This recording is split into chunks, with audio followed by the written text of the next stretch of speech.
Today is a wonderful day, but especially for lovers of science fiction, because today we'll go behind the scenes with the author of this wonderful sci-fi novel, The Great Migration. This book has over 70 five-star reviews on Amazon, and it has made it to the shelves of over 6,000 people at Online Book Club. It was also the book of the month for January. Really hard not to be impressed. His name is Steve Ramirez, born in San Diego, currently living in California. Steve is a plasma specialist by day, an author extraordinaire by night. He's going to give us some insights on his debut novel, The Great Migration, book 1 of the Swan Saga, and then he's going to reveal to professionals the secrets of how he balances his professional life with authorhood. My name is Chinelo, and this is Online Book Club. Keep watching. Hello, Mr. Ramirez. Welcome to Online Book Club. We're excited to have you here. Well, thank you for having me. It's a real pleasure to be here.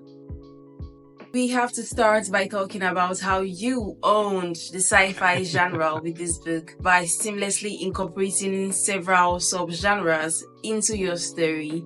There was the apocalyptic subgenre, the alien invasion, the artificial intelligence, and I would even say cyberpunk, because there was talk of futuristic tech, even if technically it was our present tech. But yeah, I think that could pass for cyberpunk. So yeah, you did that. So I would like to know, did you merge all these subgenres on purpose? Was that a conscious decision, or is that something that just happened? It was, to some extent. I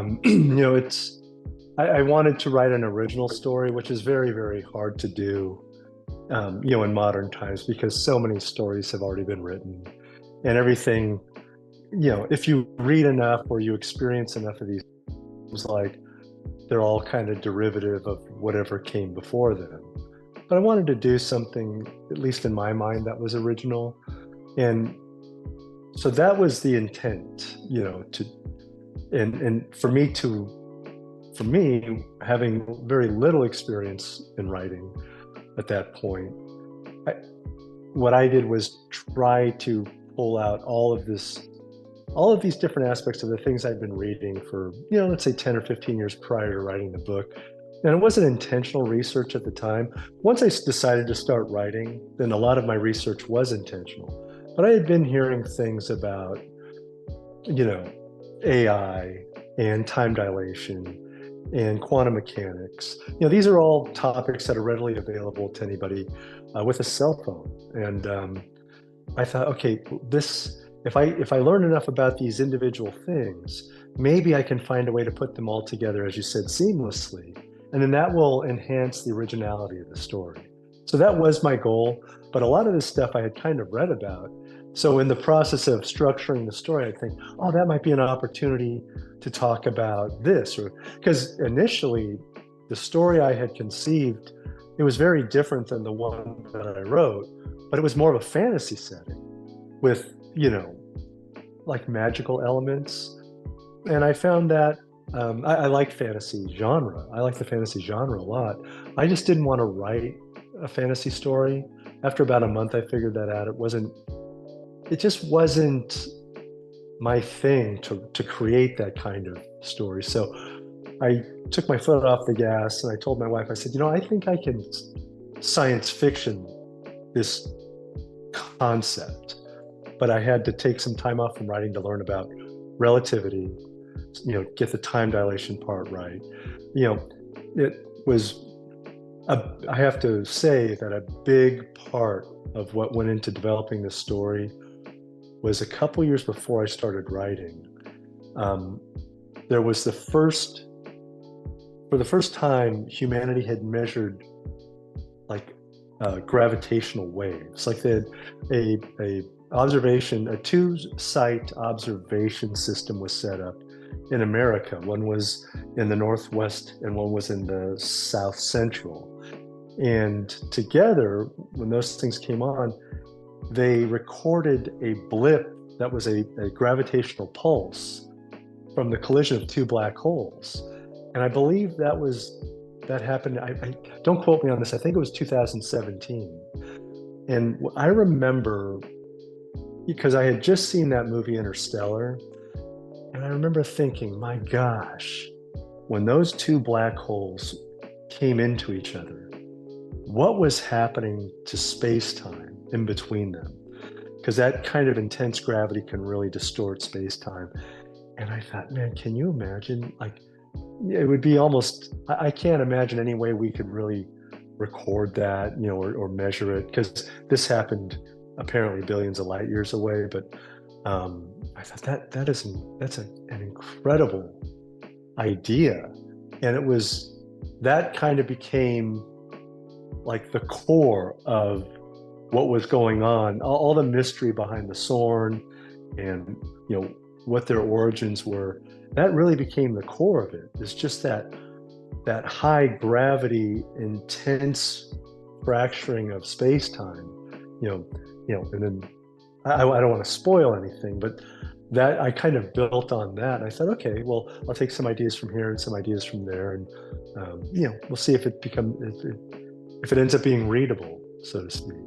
Well, it's a good thing that events happened because you made the best of it. This is a really good book. Thank you.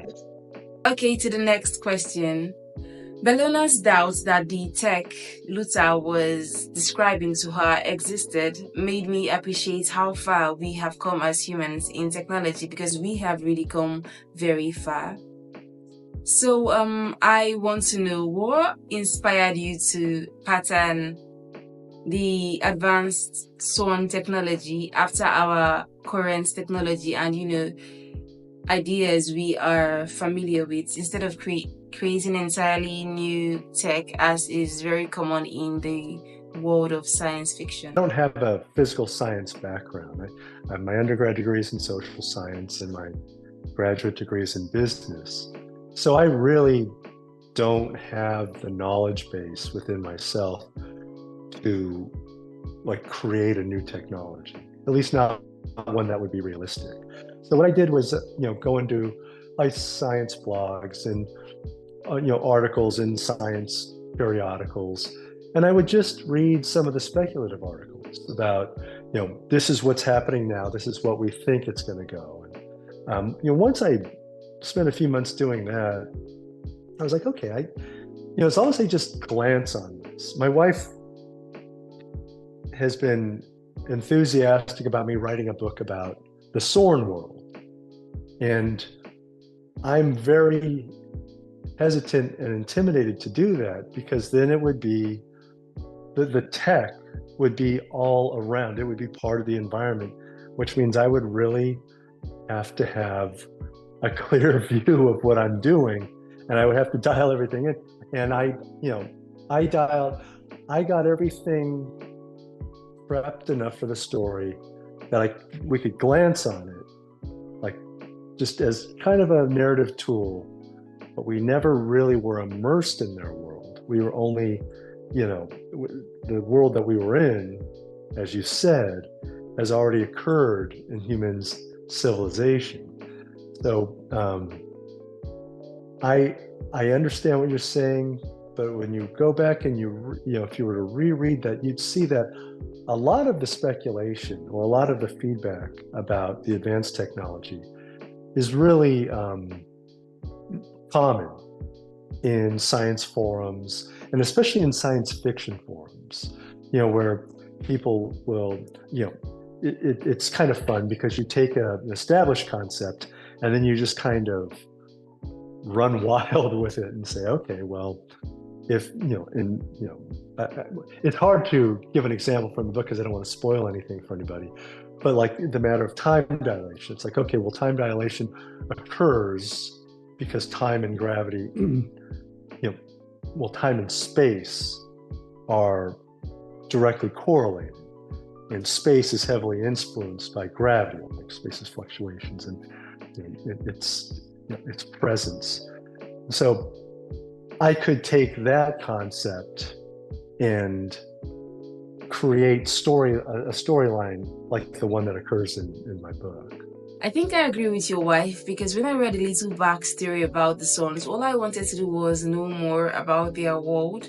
I was actually hoping that more would be said on that in upcoming parts of the series. I'm kind of sad to know that that won't happen. Well, I will say that in books 2 and 3, the Sorn, communities are discussed in much more length than they are in book 1, especially in book 2. Book 2 does kind of a deep dive, and maybe someday we'll do a discussion on book 2. But there's a part in book 2 where, it's revealing a character who doesn't exist in book 1 is revealing a great deal about what happened to that world and what led up to, the Sorn fever virus. And I took that right out of the daily journals. And I once again, I can't spoil anything, but that kind of biological experimentation that is discussed in book 2 are actually in practice, at least in the United States right now in the South, where mosquitoes are an issue. And I'll just leave it at that. And for the people that have already read book 2, they probably understand exactly what I'm talking about. But that was something I pulled. As a matter of fact, one of my beta readers was a doctor I work with. I'm in medical sales. And after he read book 2, he goes, "I've been reading about these mosquito experiments." He goes, "And I've been wondering what is like whenever an experiment moves forth, something unexpected happens." And his statement to me was, "I've been really wondering what the unexpected outcome of those experiments is going to be." And I haven't heard anything to parallel what I wrote in book 2, but it's that kind of speculation that helps drive my imagination, where I'm like, oh my God, that would fill in this massive gap. Because as I start thinking about the characters and the world and the narrative of book 1, I'm like, well, now we have to really expand on that and make it feasible, because that was one conversation between Luda and Bologna. Well, now we got to be prepared to go deeper into that world, and we do that in book 2, but in time. And I have a day job right now, so my time is limited to write. But in time, I will eventually get to that book, because I plan on expanding on this world and writing stories about different timelines as they occur within the pulses, the 3 pulses that were mentioned in book 1. Eventually, I will get to the Sorn world, but I'm going to have to research that one a lot, so it reads well, and realistically.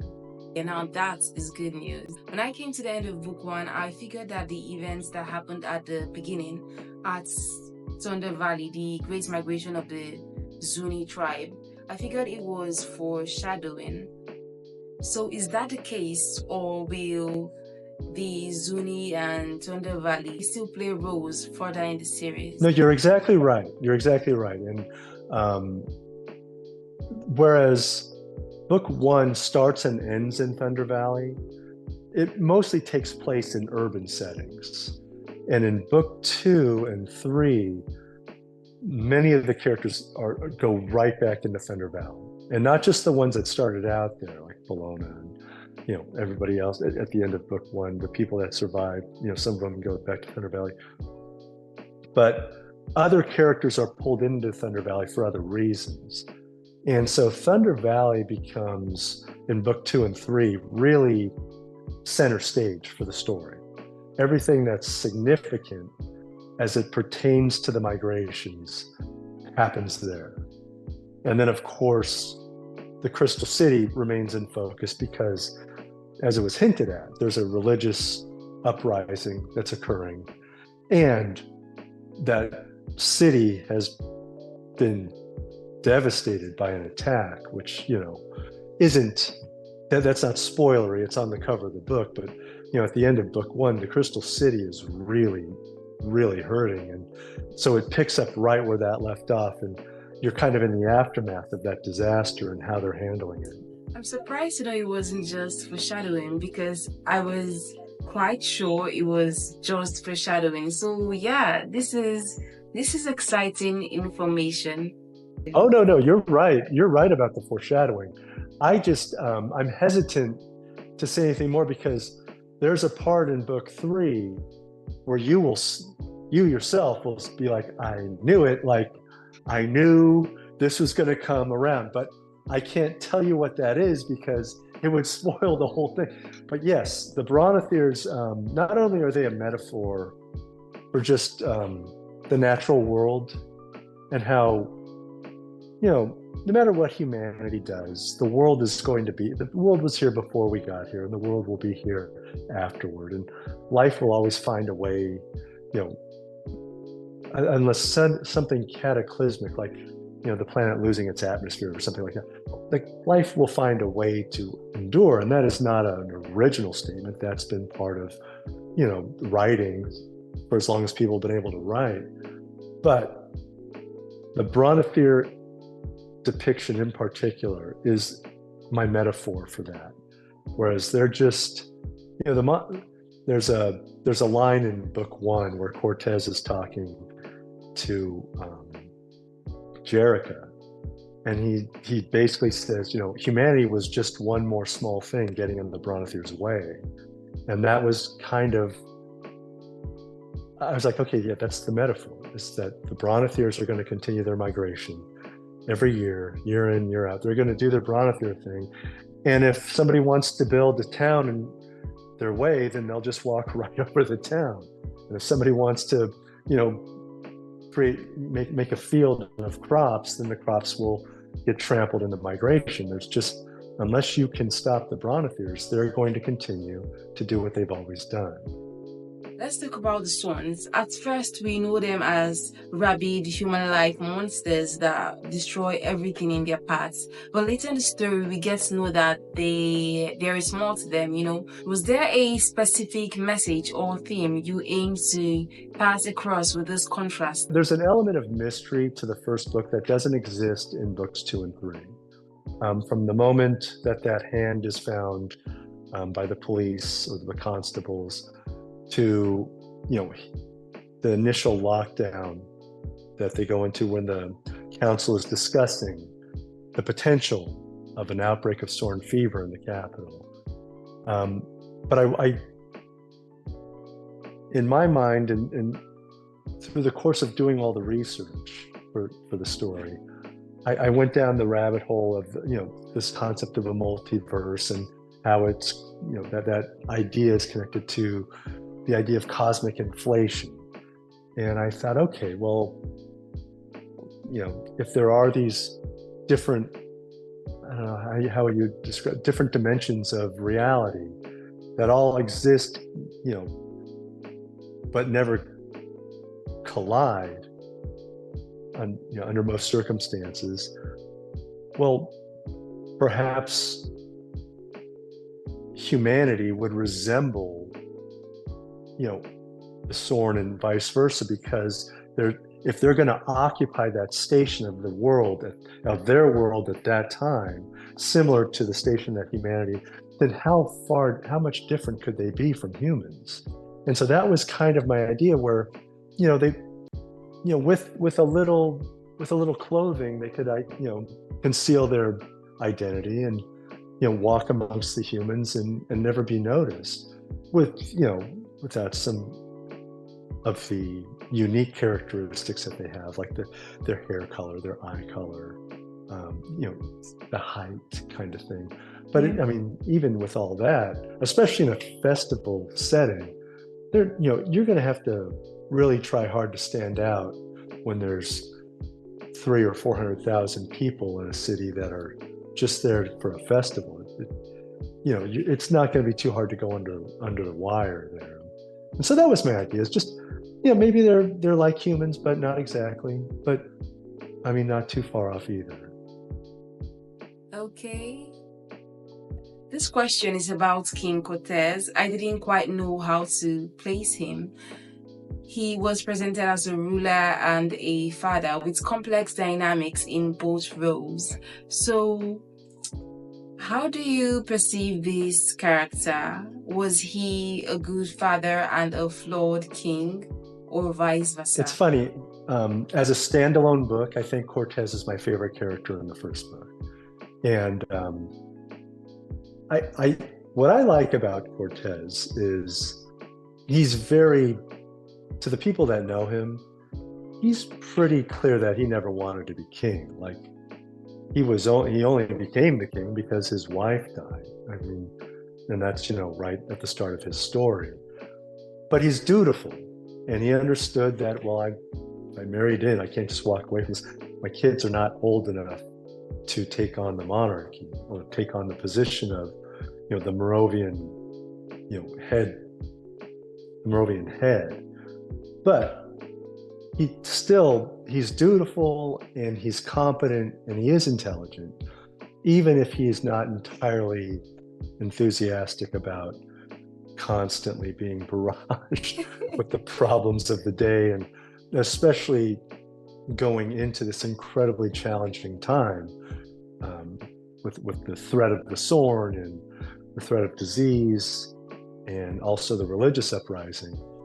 But I really like Cortez, and I think there are a few characters in this story that you would just say, oh, that's a good character, that's a bad one. Cortez is he's just that very real person who, his life isn't perfect, but he recognizes the advantages of being himself and he recognizes the disadvantages. And, Dorinda drives him crazy. They have a very contentious, but also very intense, intensely loving, but intensely, what is the word I'm looking for? Like they're both so similar that they just butt heads. Like their communication is constantly being hampered by their own emotions, and they just sit there and trigger each other.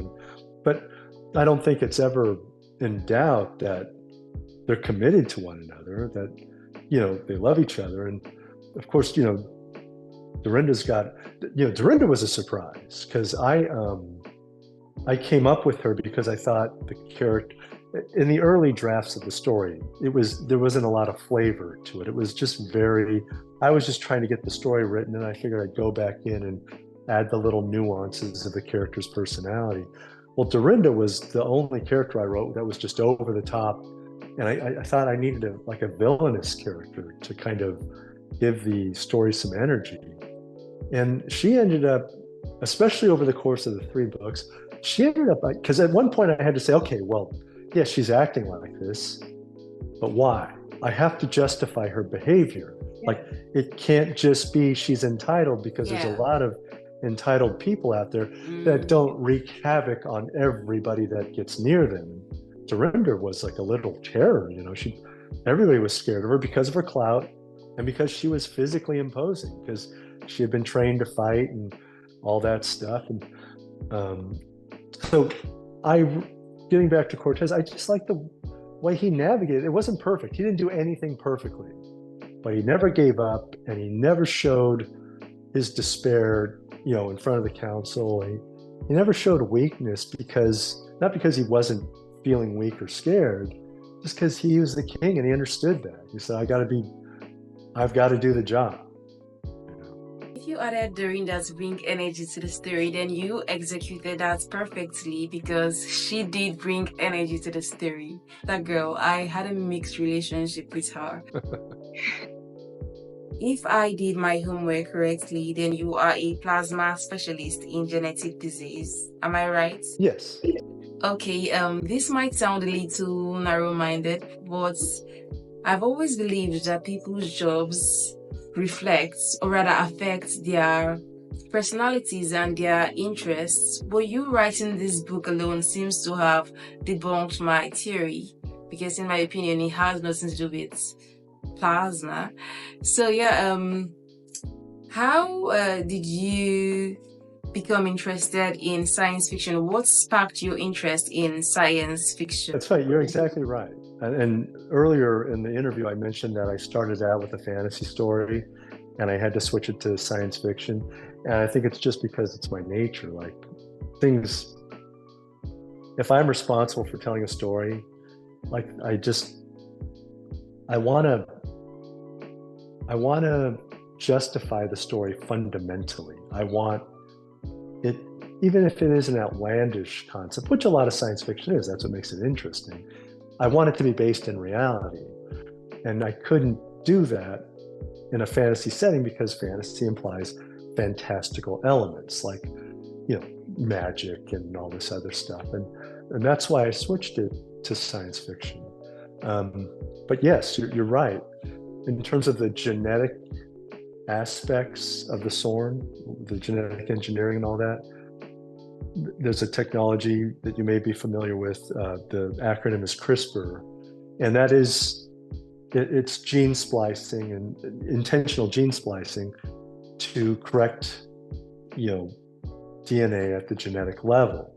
And in my business, because of the disease that I work in is so specific at the genetic level, it really is just one gene that's out of whack. It's largely considered to be one of the prime candidates to be cured by the CRISPR technology. And CRISPR technology is still a ways away, but it's gaining momentum every year, every 5 years, every 10 years. And I thought, wow, like that would be one simple gene edit.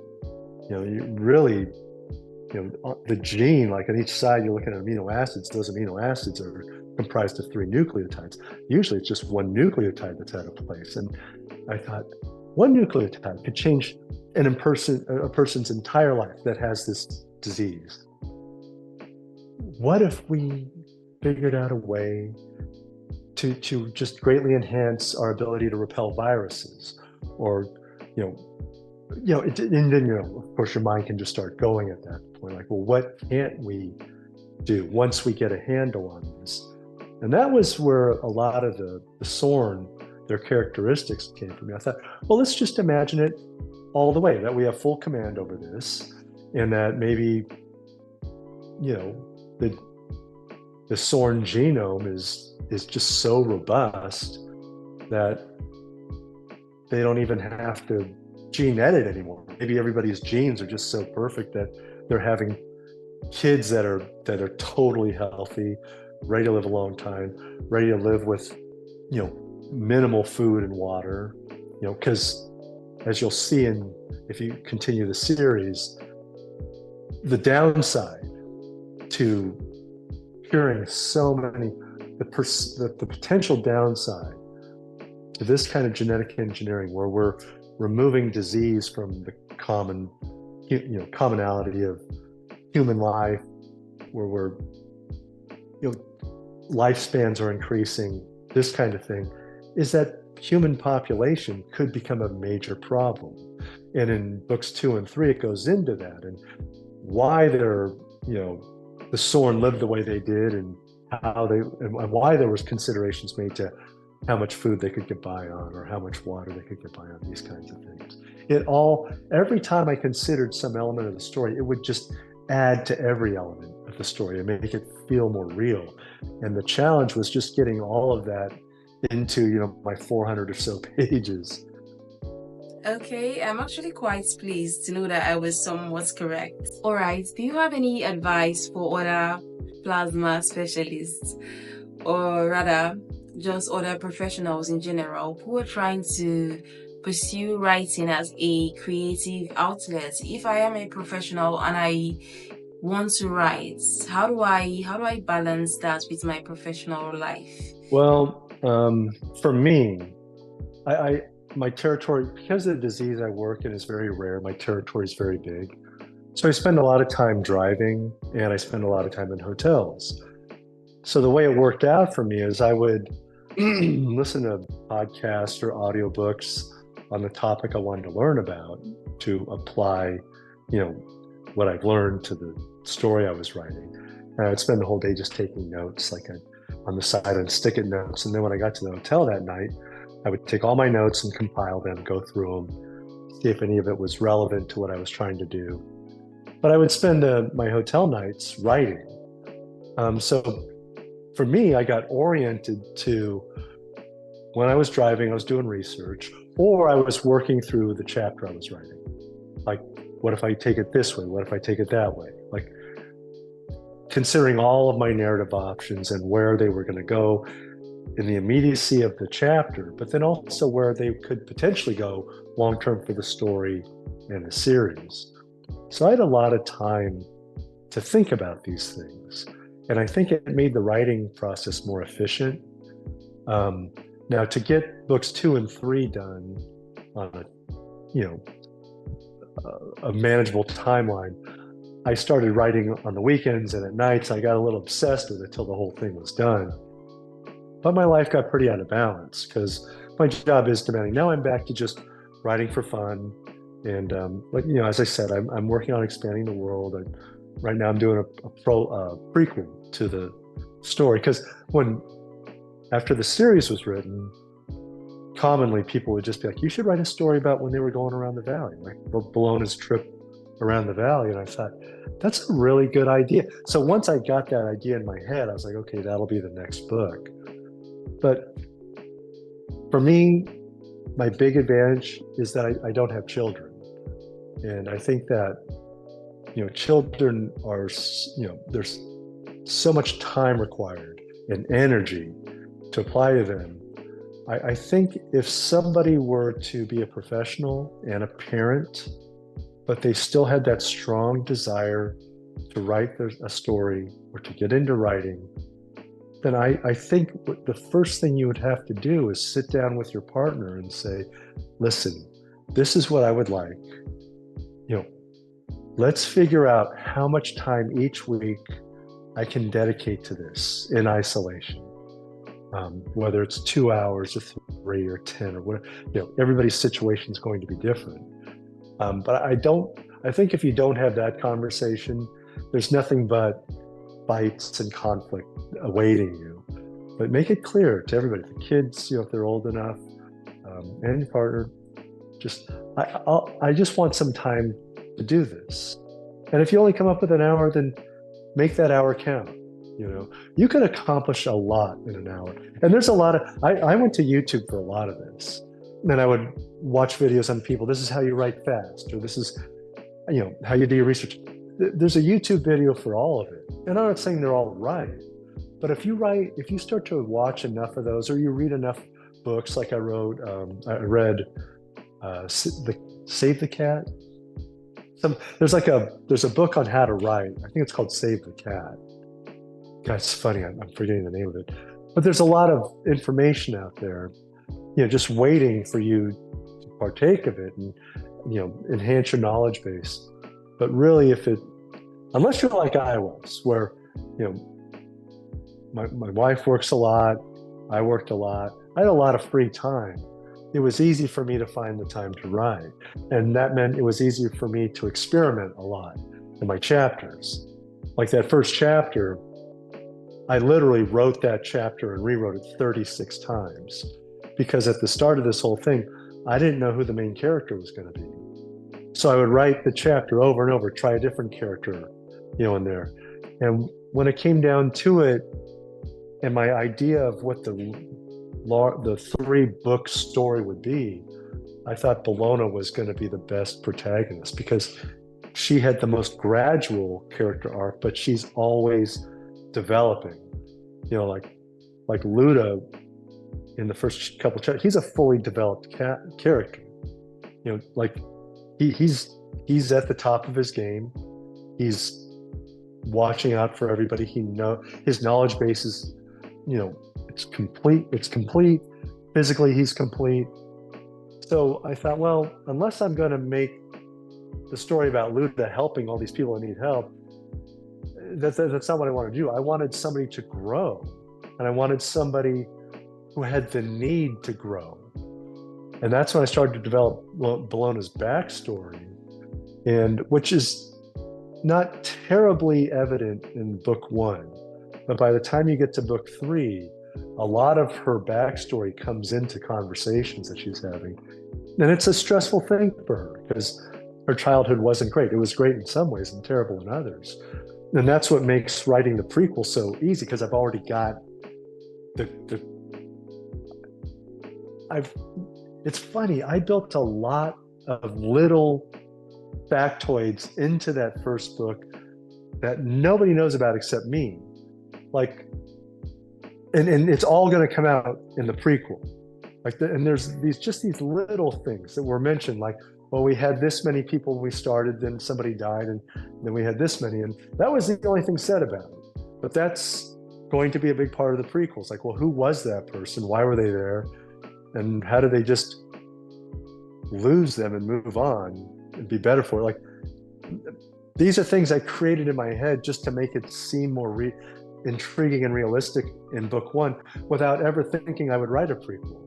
But since I approach the story that way, and I think it's largely due to having so much driving time to consider all possibilities of the story, now I've got a fully made book in my head that I just have to kind of type out.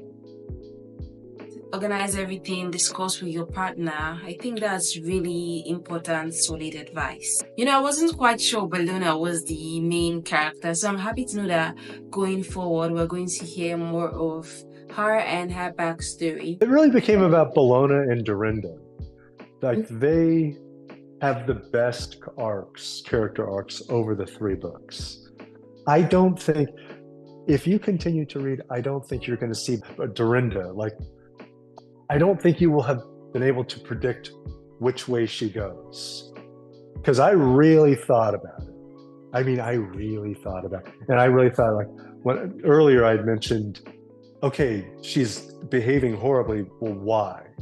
Why? I mean, and yeah, there's some, substance abuse issues very evidently in her life. But still, like, what is all this anger? Like, this deep seated anger. And when I got her backstory in my head, I was thinking about it, because Bellona was my main character.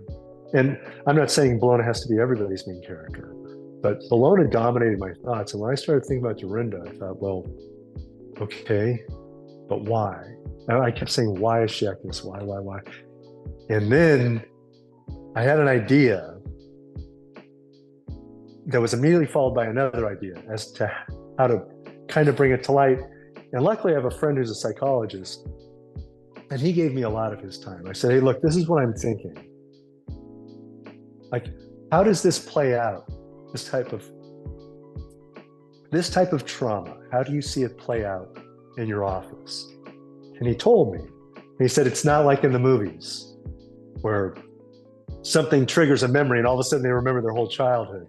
He's like, this has to be drugged right out of a person. I said, okay, well, that complicates the writing process, because, excuse me, I would like to just be able to tell the reader what's going on at some point, but because he was so clear that, no, these are complex psychological dynamics that don't really resemble what you see in movies, I thought, okay, well, there's a way to do this. And if you go that far in the story, you'll understand why another character is introduced and why that Dorinda is so focused on that character. And I don't mean to be too vague, but I really don't want to spoil anything. Okay, for our last question, you have told me within the course of this interview that you like fantasy and obviously science fiction. So are there any other genres or themes you are passionate about? What else do you love? Yeah, I read a lot of nonfiction. I find it educational. And I mean, like I do a lot of hiking and I go out into the wilderness. So I would read a lot of survival books, that kind of thing. I read a lot of books on history, which probably helped me develop this story. I read a lot of fiction. Have you ever read that book, Shantaram? I would recommend that. It was published as fiction. There's clearly non-fictional elements to the writer's story. But it's a wonderful book. It's about 900 pages. It's a big one. But ideally, the thing I think is so powerful about that book is when you read it, it's like you're in it. Like I can see everything, the way he's describing it. And it's enthralling, and it takes place mostly in India, in the slums. And it's his firsthand experience as an Australian. in going, he's trying to hide in India from the authorities in Australia. And it's just about how he makes this life for himself there. And it's fascinating. I mean, it's one of my favorite books. Then there's other books like, have you ever heard of a book called Watership Down? It was written by an English author named Richard Adams. And it's a book about rabbits. Like, it's literally every character is a rabbit. And it's about their warren and, but when you really start to get into it, like the different characters, I mean, that book, I wish I had written it, is probably, if you could wave a magic wand and say, okay, which book would you wish you had written in your life? It's just, that book is fascinating to me. So I think the books that I really like in terms of fiction are the ones that catch me off guard, and the ones that there's a lot of bravery to the story. Like that guy said, I have this idea for a story, but it's all rabbits. Like, I would immediately back off that and think, well, how can I make the rabbits humans? How can I make this a little more traditional? When you said rabbit, what came to mind was Alice in Wonderland. I don't know why. That's what just came to my mind. That's another creative story. Yeah. I'll definitely check out those books. Thank you so much, Mr. Ramirez. It was fun discussing with you. Oh, thank you. I really appreciate you reaching out to me. Have a beautiful day. You do the same. Thank you. We have come to the end of our interview with Mr. Steve Ramirez. I hope you got something from it, because I know I did. The link to his book is in the description, so go get your copy. Thank you so much for watching. Do not forget to like and subscribe, and please remain your wonderful book-loving self. See you next week. Bye.